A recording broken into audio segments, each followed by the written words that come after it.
and meaning as the contemporary people may rush to assume, these are all meaningless.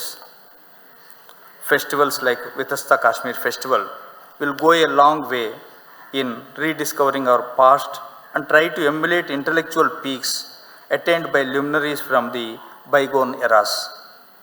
With these few words, I conclude my speech and I thank once again Kalakshetra Foundation, particularly its director Srimati Revati Ramachandran, for providing this opportunity to me. Thank you all.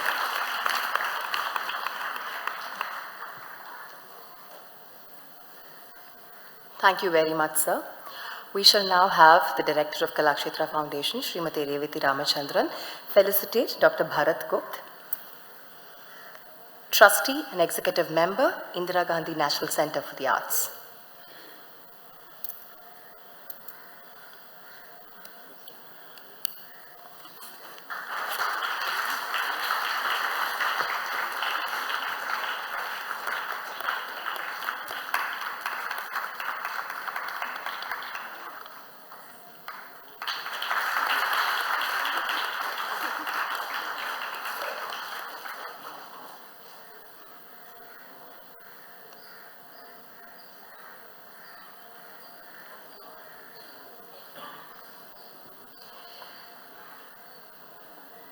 A well-known figure in the field of arts and Hindu studies, Professor Bharat Gupta is a classicist, theatre theorist, Surbahar player and musicologist, all bundled into one. A retired professor from the University of Delhi, Dr. Bharat Gupta is currently the trustee and executive member at Indira Gandhi National Center of Arts and is a fellow at the Sangeet Natak Academy, New Delhi. We please invite Dr. Bharat Gupta to deliver the keynote address.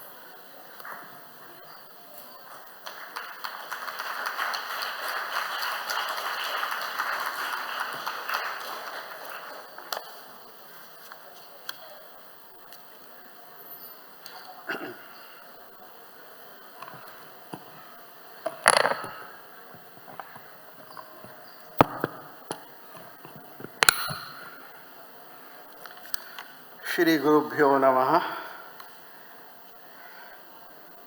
Madam, sir, all my dear friends here, scholars, students, it is always a blessing to come to a Vidya Tirtha like Kalakshetra.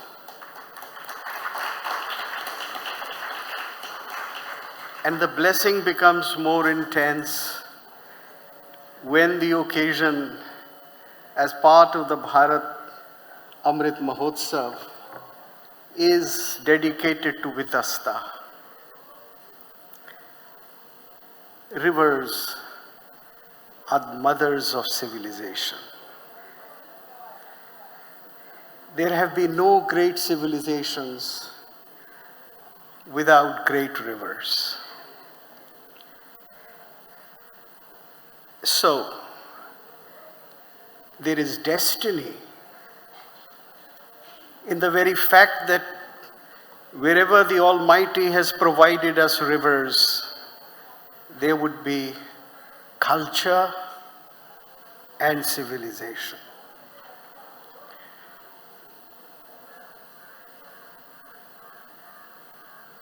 I have just a few things to say today, as time is very limited, and I am myself anxious to hear the scholars present here like Professor Rajneesh and several others. So, I would request you to show a painting a picture of a painting of Acharya Abhinavagupta, which was painted by a painter of Hyderabad. I say Hyderabad because it's now both Telangana and Andhra Pradesh. Sesagiri Rao. It was done sometimes in late 80s. Now, he is the painter, the modern painter. But who is the one who made the pen portrait? It is a pen portrait or a stotra in praise of Abhinavagupta, written by a Tamilian, Madhuraj Yogi. Madhuraj Yogi traveled from, I think, Madurai, all the way to become a disciple of Abhinavagupta. It is through this painting, through this pen portrait, this stotra, Draksharamasya Madhye, I'll just read a few verses, that we see the glory, the potency, and the supreme knowledge of Acharya Abhinav. And it gives the total personality and the total contribution of the Acharya in just a few verses and just in a single painting.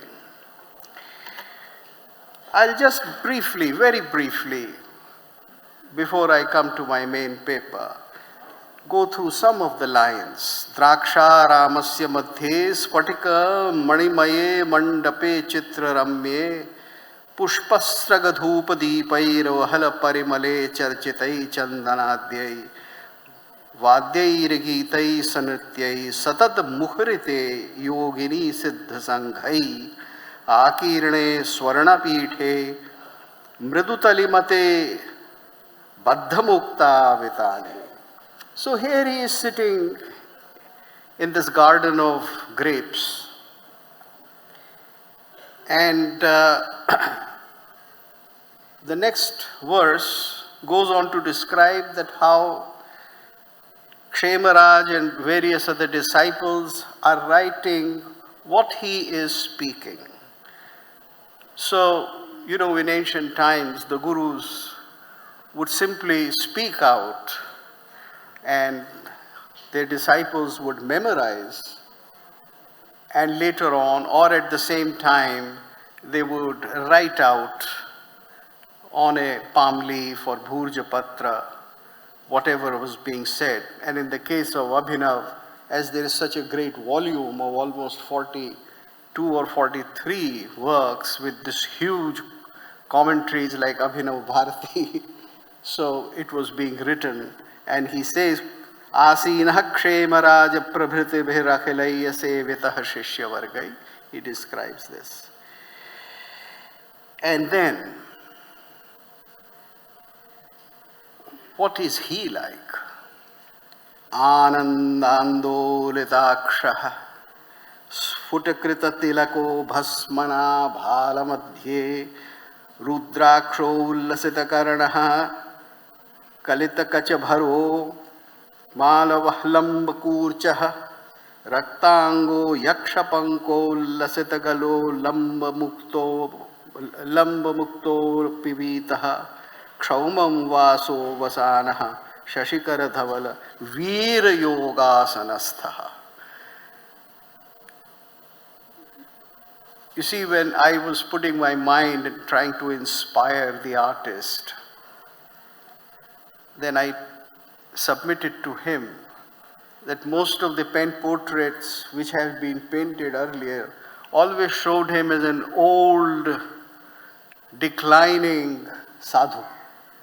But you see here, he is Veer Asanastha. He is literally in Veer Asana. And he is playing Janva Saktaika Hastas Futa Paramashiva Jnana Mudraksha Sutro Vamashri Pani Padmaspurita Nakha Mukhair Vadayan Nadaveena. He is playing the Nadaveena. These are the Veenas which were prevalent till 12th century. The present Veenas prevalent all over India, they came into existence more than 100 years after Abhinavagupta. So he's playing the Nada Veena, which is just giving the sound, and that is Dhanurakara, like the ancient Chitra and various other Veenas. Now, the most important line, Shri Kanteshavataraha, Paramakarunaya Prapta Kashmira Deshaha, Shriman Nah Patu Sakshat Abhinav Vapusha Dakshina Murti Deva. So he is nobody else except Dakshina Murti Deva, Shiva himself. Sakshat, he has incarnated. Each line of this verse has a philosophical dimension. He is Sakshat, Avatarita. So there is Avatar. Avatar of whom? Shiva. Avatar of Dakshinamurti. So here is a man from Tamil Nadu seeing Dakshinamurti in Abhinavagupta.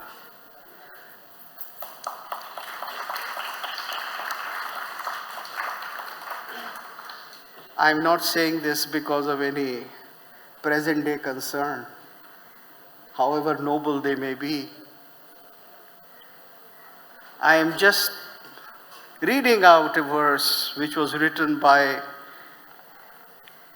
a great scholar, Madhuraj Yogin, who became disciple. And he became a disciple because he knew that the Kanteshavatara is in Kashmir. In brief, Abhinavagupta was recognized by all the Shaivas of India as Kanteshavatara, as Dakshinamurti Sakshat, incarnated in Kashmir.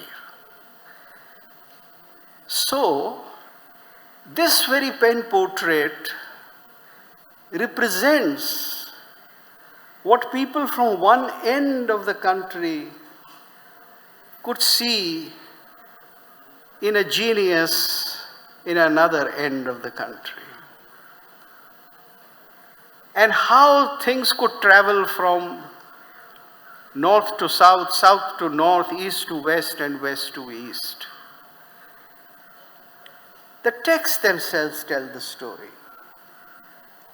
So when we do the Vyakhya of the text, then we should become aware of what is our responsibility. And now to my paper. Yastanmayad hriday samvadana kramena drakchitra shakti gana bhumi vibhag bhagi harshollasat parvikar jushah karuti vande tamam tamamindu kalavatam sam. I'm going to, as time is short, I'm going to first give you a very brief summary of what I intend to say. Abhinavagupta is not only a traditional interpreter of classical texts. He is an example par excellence of the great interpreter who reconciled the conflicting strands of thought prevalent in his age to create a unified vision based on metaphysical, epistemological, and aesthetic principles. So whatever aspect of knowledge, in whatever kind of diversity existed in his times, he brought it together. This is one of the great acts of our unifiers. There is the tendency of the Vyas, the one who expands the local, who expands the regional, who expands the new, who expands the immediate. And then there is the great ability of the one who performs the opposite of what the Vyas does. That is Samas, brings together. So Abhinavagupta is par excellence an Acharya who demonstrates us the meaning of what is bringing together. And that is very important in modern times. Why? We need to eliminate the present cacophony on the Indian literary and philosophic scene caused by conflicting values of traditional poetics and darshanas with the invading theories of the West. There is a cacophony today. We have our tradition, we have our theories, we have our siddhantas, Advaita, Rasa, this and that, and all. And then in strange contrast to that, causing us to become almost schizophrenic people.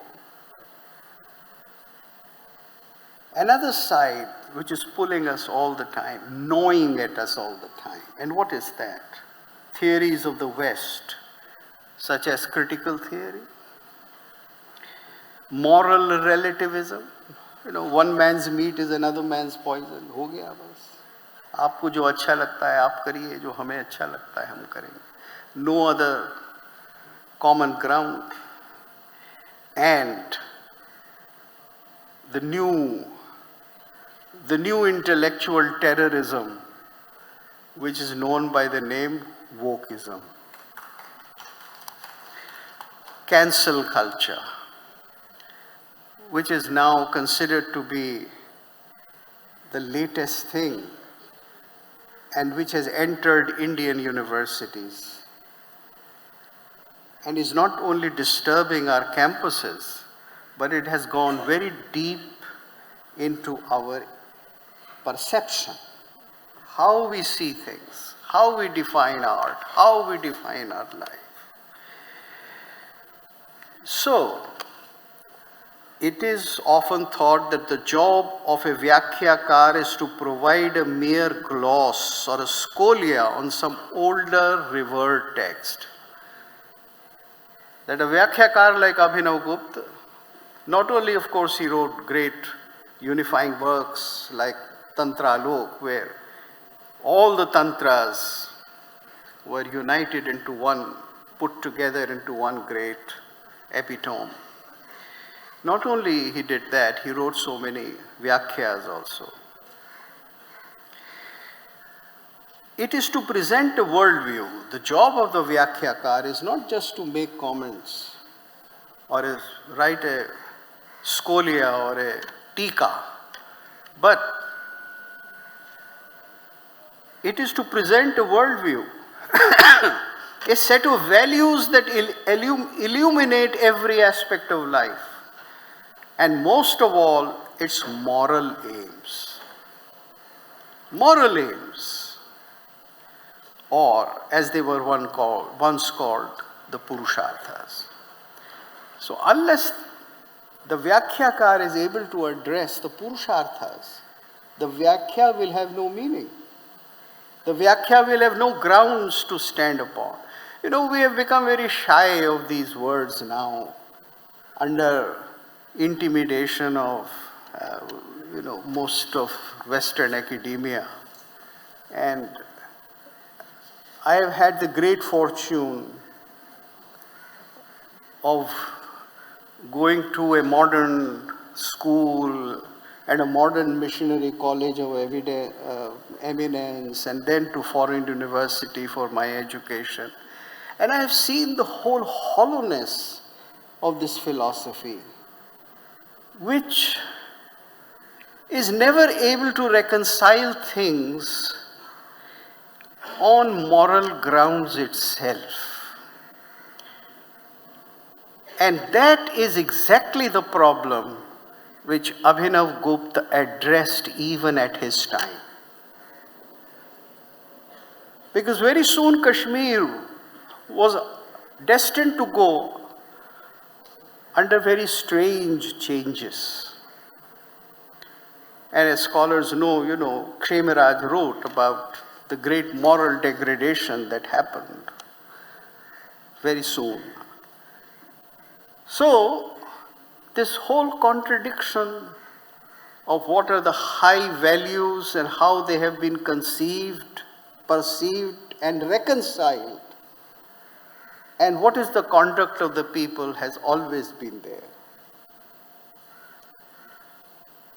The aim of the Vyakhyakar is to reconcile the contradictions. And that is exactly what Abhinavagupta did in a most extensive manner in his times.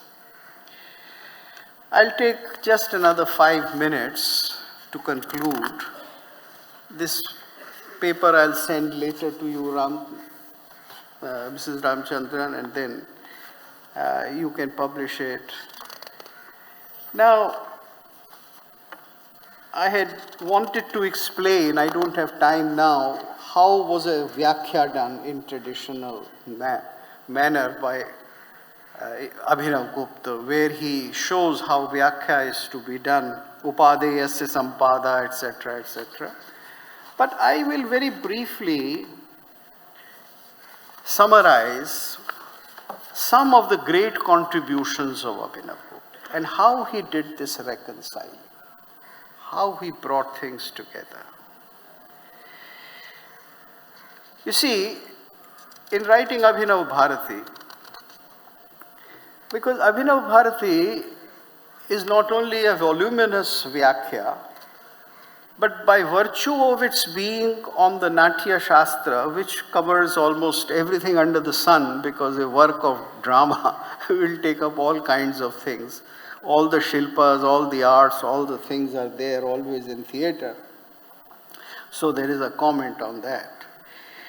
So the first thing Abhinavagupta addresses on Natya Shastra is that it may have been a contribution of many people, but the work as it stands today is a recension created by a single mind. See, this is the first thing that he establishes. He doesn't deny that there are all kinds of things which have been added to it over a period of time, and he himself ends up adding something which does not exist in Natya Shastra, namely the Shantaras. So he becomes actually the progenitor of a line of thought which does not belong to Natya Shastra but adds to Natya Shastra. Because according to Natya there can be no Shantaras, but still Abhinav establishes, and then Madhur and various other rasas follow. He also recognizes the contribution of various other commentators like Kohal, Shandilya, etc. But the most important thing he says is that Natya is a rasa itself. And in this, he covers the whole discussion whether literature is something different from drama. You see, we are caught up in these problems in modern times under Western classifications. And sometimes people were, of course, at that time also discussing, when they were discussing various kinds of dhwani. But he makes it very clear that Natya itself is rasa.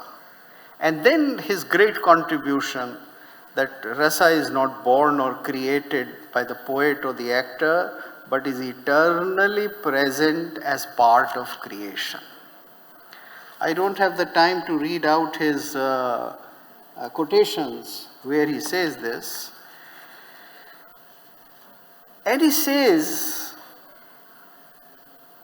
that there is a special pleasure in watching drama as an audience, not just as a single reader.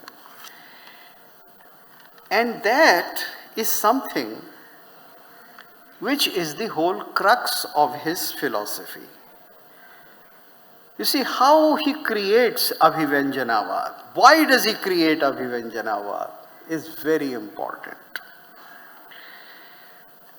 For Abhinav, Sadharanikaran meant that the whole community is offering the same experience of Vibhav and Anubhav and Vyabhichari Bhav.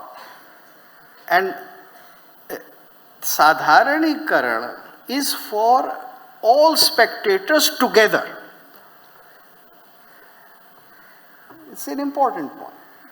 I don't experience it just by reading a text sitting at home as we are, reading a text today and thinking it is drama or a piece of literature. He says that there is this realization of a single unified experience for all spectators. So it is community watching. He is one of the earliest persons to point that. And he says it very clearly, Ataeva sarva samajikanam ek ghanataya eva pratipatti sutaram rasa pariposhaya. That for emergence of rasa, pariposha of rasa, sutaram ek ghanataya eva pratipatti. That they are all together in it. So watching together takes us to a level of experience which just seeing by something by myself or reading something by myself does not happen. There are some various other subtle points as to how he really created his most important contribution. And that is that what you really enjoy is not what you see,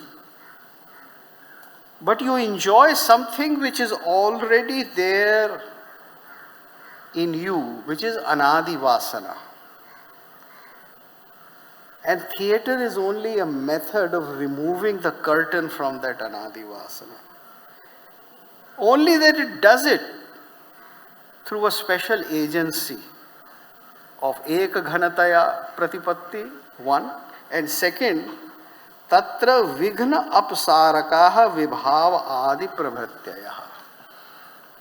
That theatre is really taking you inside into your anadi vasana, and this anadi vasana is nothing else than Shiva himself. So this bringing the experience of rasa to an identification of rasa with experience of the ultimate, the supreme, Shiva, this is his very clear-cut contribution. Now, technically, this goes a little beyond the aim of Natya. And what it starts in the whole history of Indian aesthetics is a turning away from the agency of this experience, Natya, to the form of your Ishta. So in the case of Abhinav, Ishta is Shiva, and Natya becomes nothing else than a darshan of Shiva, of course through the Anadi Vasana. Then the whole thing is followed. You replace Shiva by Krishna, you replace Shiva by Devi, you replace Shiva by any other kind of sadhana. And so the experience of theatre then turns more and more towards what is called some kind of a bhakti or a sadhana, or the purpose there is different. So from Natya, we turn entirely into pursuit of bhakti. Natya in itself is no longer the aim. And art is no longer what was earlier called Brahmananda Sahodara. Not Brahmanand, but Brahmananda Sahodara. But from Brahmanand Sahodar, the doctrine of Nayak, we with Abhinav arrive at experience of rasa as Brahmanand itself, as seen through my Ishta. Now there are many other things which Abhinavagupta did. I do not have time for that. I'll just conclude by saying a couple of things very briefly. How do we make use of this immense knowledge of Abhinav today? How are we able to use it? The first thing is obviously to understand what are the values and principles of our tradition. You see, this is a time when we have to decide what do we live for. Are we living for ethnic diversity? Is ethnic diversity and equality defined in terms of ethnic diversity a purpose of life? Because that's the value which is being told us as the ultimate value today. And as a matter of fact, this is the latest beating stick of the West, critical race theory.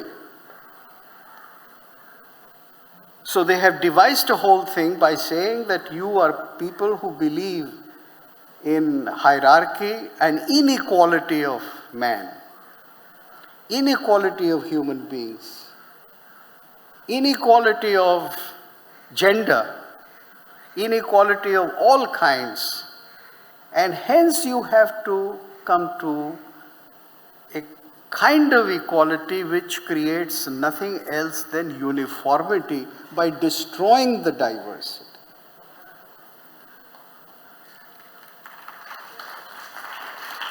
We have to take up this challenge straight. What was the need for Abhinavagupta to write that huge thing, I think in how many chapters? 34 chapters, Tantra Lok. Huge.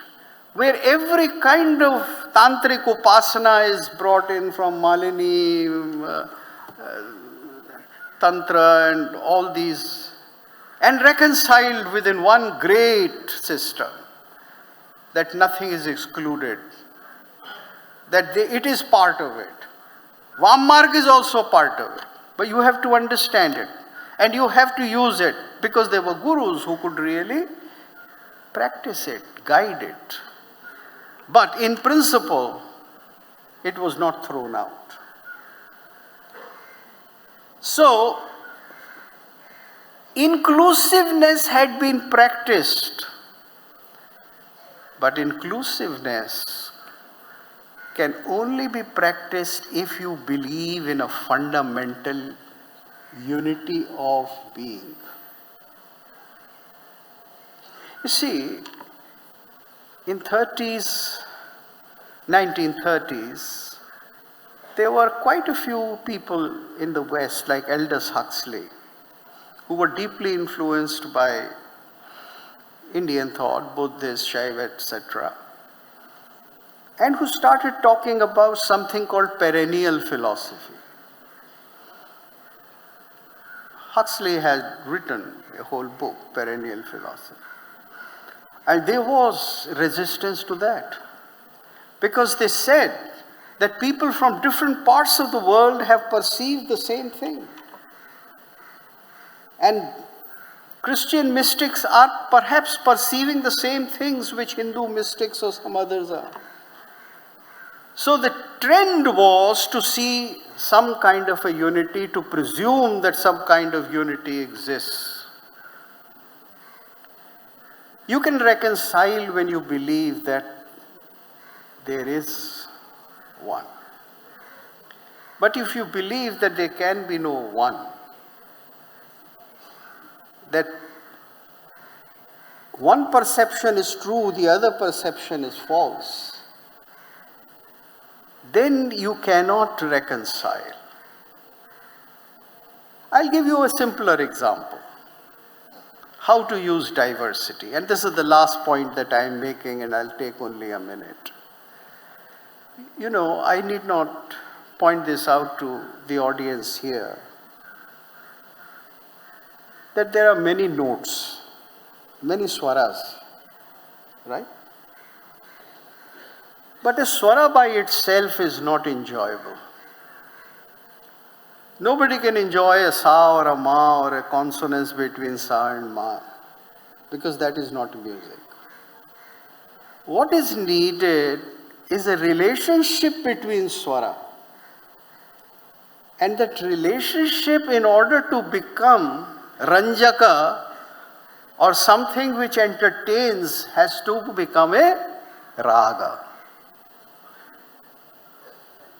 So when certain number of swaras come together in a relationship, in a unity, in a structure, then there is diversity, then there is individualism, then there is something specific, but all that is serving to create a single raga. I have given you a very practical example. If you don't believe that there can be or that there is a single raga, then there can be no unity. So the ancient Greeks believed in harmonia, harmony, where different things are coming together in a relationship, where the concentration is on relationship. Even 400, 500 years ago in Western music, they thought of symphony. Many kinds of sounds, phony, in a symphony, coming together. So it is a relationship. Unless you believe in that relationship, unless you posit that relationship, what is the use of diversity? Diversity has no meaning. The present crisis, the present civilizational crisis of conflict, of contradiction, of small-mindedness can only be solved if we have a wider vision of how to come together and create a harmony. And for that we have to come to models, to Purvacharyas like Srimad Abhinavagupta. Thank